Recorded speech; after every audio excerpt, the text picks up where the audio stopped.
Bonjour, dans cette session de e-learning, nous allons aborder les tracés chartistes de base qui font partie du cycle 1 concernant le thème le chartisme. Tout d'abord, qu'est-ce que le chartisme? C'est l'étude de l'évolution d'un marché, principalement basée sur les graphiques, dans le but de prévoir bien sûr les futures tendances. L'objectif premier du chartisme sera de détecter la présence de trends ou droites de tendance. On peut alors dénombrer trois états caractérisant l'évolution d'un marché. Un marché en tendance haussière, un marché en tendance baissière ou un marché sans tendance. Prenons un exemple pour chacun.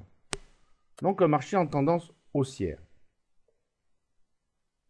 Voilà, je suis allé sur les Silor. Vous voyez bien que depuis le décembre 2011, la tendance est très haussière. Je vais vous tracer la tendance. Voilà. Hop. Voilà, on est en tendance haussière. Les cours évoluent au-dessus de cette droite de tendance. Prenons maintenant le cas d'une tendance baissière. Je vais aller sur France Télécom. Voilà. On peut constater que la tendance est baissière depuis juillet 2011. Je vais tracer cette droite de tendance.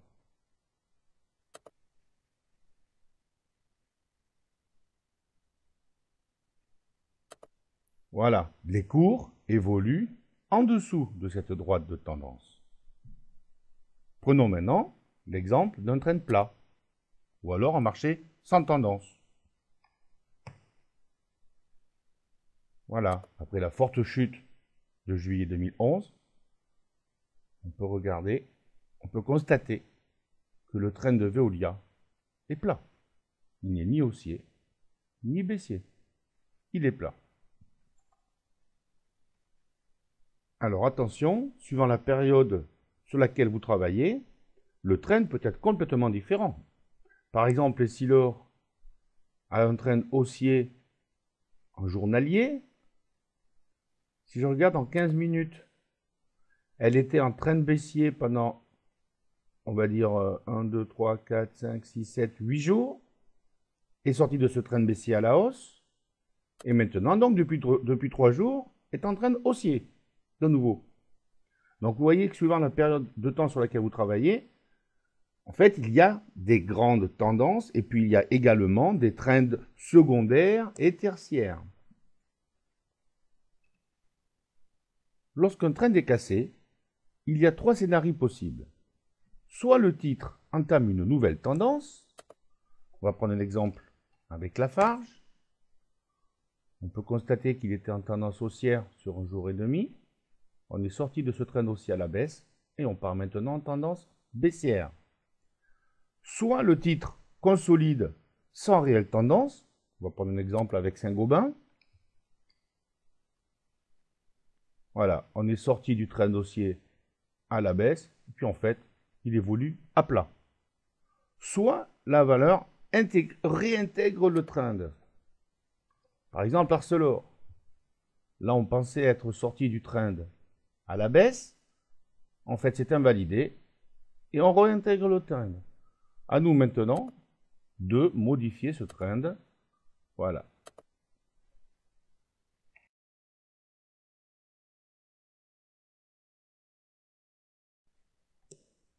Ces lignes de tendance haussière ou baissière sont également appelées droite de support oblique ou droite de résistance oblique. On va voir maintenant justement les droites de support et les droites de résistance. Une droite de support peut être, on l'a vu, soit oblique, comme on peut le constater à l'écran, soit horizontale. Je vous les ai tracés sur le titre BNP. On peut constater que le titre est en train de sortir de son trend haussier à la baisse, mais il y a un support à 31,45. Pourquoi? Parce que simplement le titre a rebondi plusieurs fois sur 31,45. Si jamais cette ligne est cassée, il y aura une forte probabilité pour aller chercher les supports plus bas, qui sont 30,28, 30,09, 28,70, etc. 27,65 et 27,31.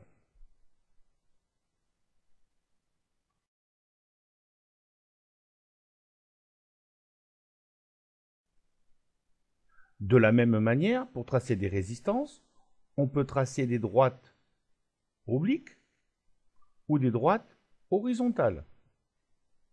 Il y a aussi ce qu'on appelle le principe de polarité, c'est-à-dire qu'un ancien support, une fois qu'il est cassé, comme ici, devient en fait résistance. Donc, Vinci a trois résistances. La ligne oblique, qui se situe donc autour des 37,30. L'ancien support, qui est donc devenu résistance à 37,60. Et le plus haut à 37,95,50. Lorsque le titre a cassé son support à 37,60, vous voyez, il est resté pendant 4 périodes juste en dessous. Il est revenu toucher son support. Cela s'appelle un pullback. L'importance d'un support ou d'une résistance se définit en fait selon différents critères. Il y a tout d'abord le niveau psychologique, des chiffres ronds. Par exemple, 5, 10, 15, 20, 50, 100, 500. Hein, ce sont des seuils psychologiques. Je vais par exemple sur Peugeot. Voilà, on voit bien à l'écran que la zone des 10 euros était vraiment un support important. On est venu le tester plusieurs fois. Ici, ici, ici, ici, et puis jusqu'au moment où on l'a cassé. Et puis là, après, le titre s'est mis à déballer. Jusqu'à un nouveau seuil psychologique qui est autour des 7 euros, que d'ailleurs on n'a pas cassé jusqu'à l'heure actuelle. Ensuite, il y a aussi le nombre de rebonds. En fait, plus une droite de support a réussi, on va dire, à contenir une baisse d'un titre, et plus cette droite est un niveau gardé à mémoire par le marché. On va prendre l'exemple du Crédit Agricole. On voit bien que, bien sûr, 4 euros était un seuil psychologique, mais on est venu le tester une fois, deux fois, trois fois, quatre fois, 5 fois, 6 fois. Une quinzaine de fois, on est venu le tester. Le jour où on l'a cassé, le titre a vraiment déballé. Et maintenant, sert de résistance.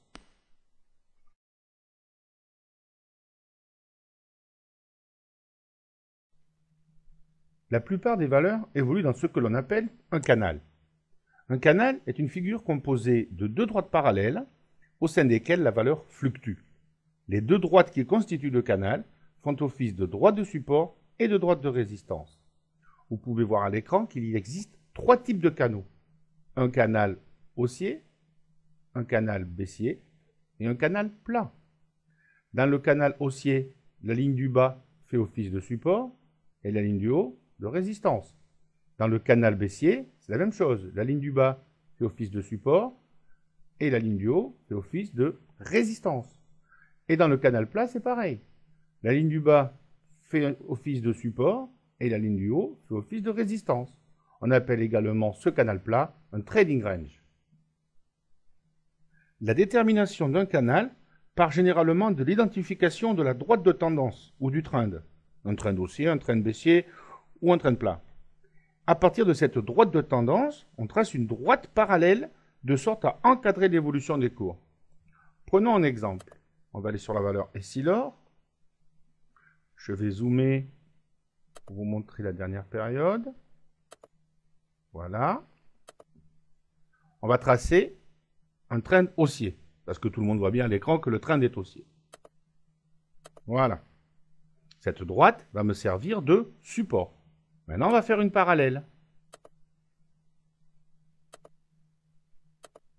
Cette parallèle, on va la déplacer et la faire passer par les points hauts. Voilà, on a tracé un canal haussier. Revenons sur Renault. Tout au long de la durée de vie d'un canal, on peut remarquer que les cours ne rebondissent pas automatiquement d'une bande à l'autre.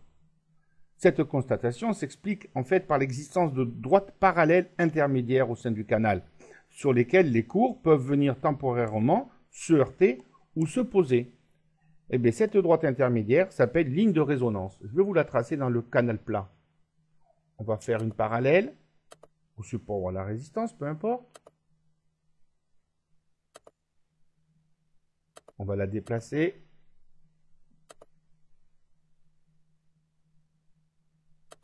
Voilà. Je vais la modifier simplement que ce soit plus joli. Voilà. Cette ligne rouge intermédiaire est la droite de résonance. Des cours sont venus se reposer dessus avant de la casser. Et là, elle a servi de résistance intermédiaire. Mais vous allez me dire, à quoi ça sert? Comment gérer un canal? Ben, c'est pas très compliqué. On va prendre un train dossier, par exemple le Safran. Et bien en fait, on achète près du support et on tient la position jusqu'à la rupture du support. Par exemple, ici, on achète pas loin des supports, on achète et on tient la position jusqu'à ce que cette ligne de support soit cassée. Le jour où le cours de la valeur Safran passera sous le support, et bien dans ces cas-là, il faudra vendre. Alors attention, suivant la période sur laquelle vous travaillez, le trend peut être complètement différent. Par exemple, si l'or a un trend haussier en journalier, si je regarde en 15 minutes, elle était en trend baissier pendant, on va dire, 1, 2, 3, 4, 5, 6, 7, 8 jours, est sortie de ce trend baissier à la hausse, et maintenant, donc, depuis 3 jours, est en trend haussier, de nouveau.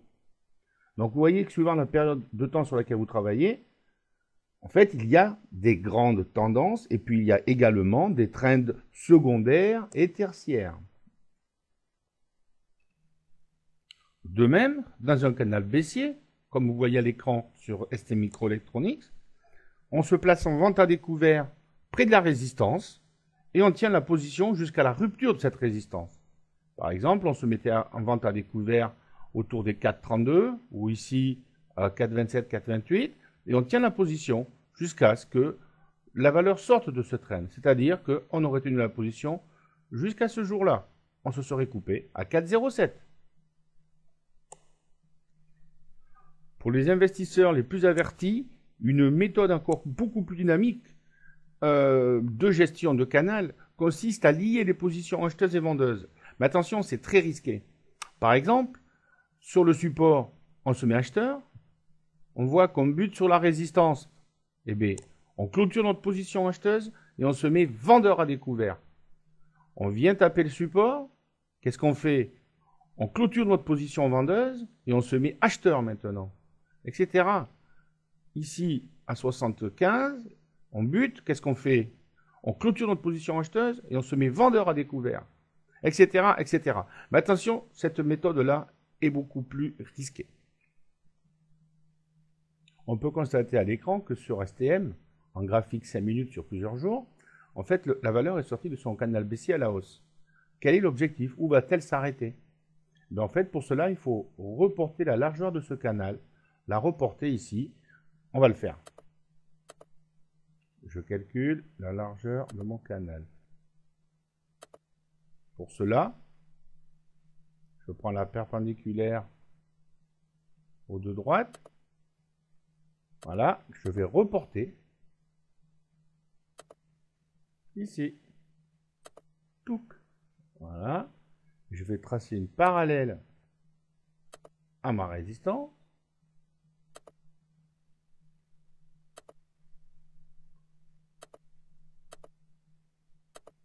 Que je mets là-haut. Voilà. Donc mon objectif était sur cette droite-là. Et effectivement, la valeur a buté sur 4,17.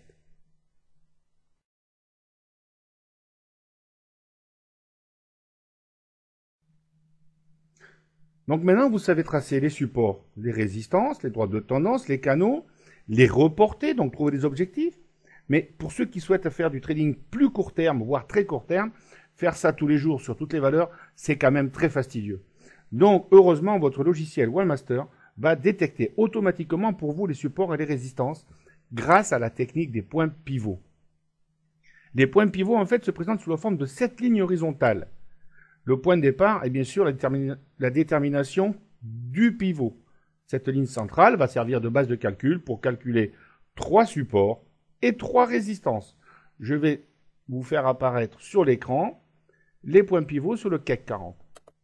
Je vais dans l'assistant visuel, point pivot, ajouter, valider. Voilà, mon point d'équilibre, c'est le pivot, c'est-à-dire 3177. Mes trois supports sont 3150, 3125 et 3072. Mes trois résistances sont 3260, bon on va dire 3203, 3230, 3282. Le principe des points pivots est le suivant. Une fois qu'on a cassé, par exemple, une résistance, la résistance R1, dans ces cas-là, on va chercher la résistance R2. Si R2 est cassé, on ira chercher R3.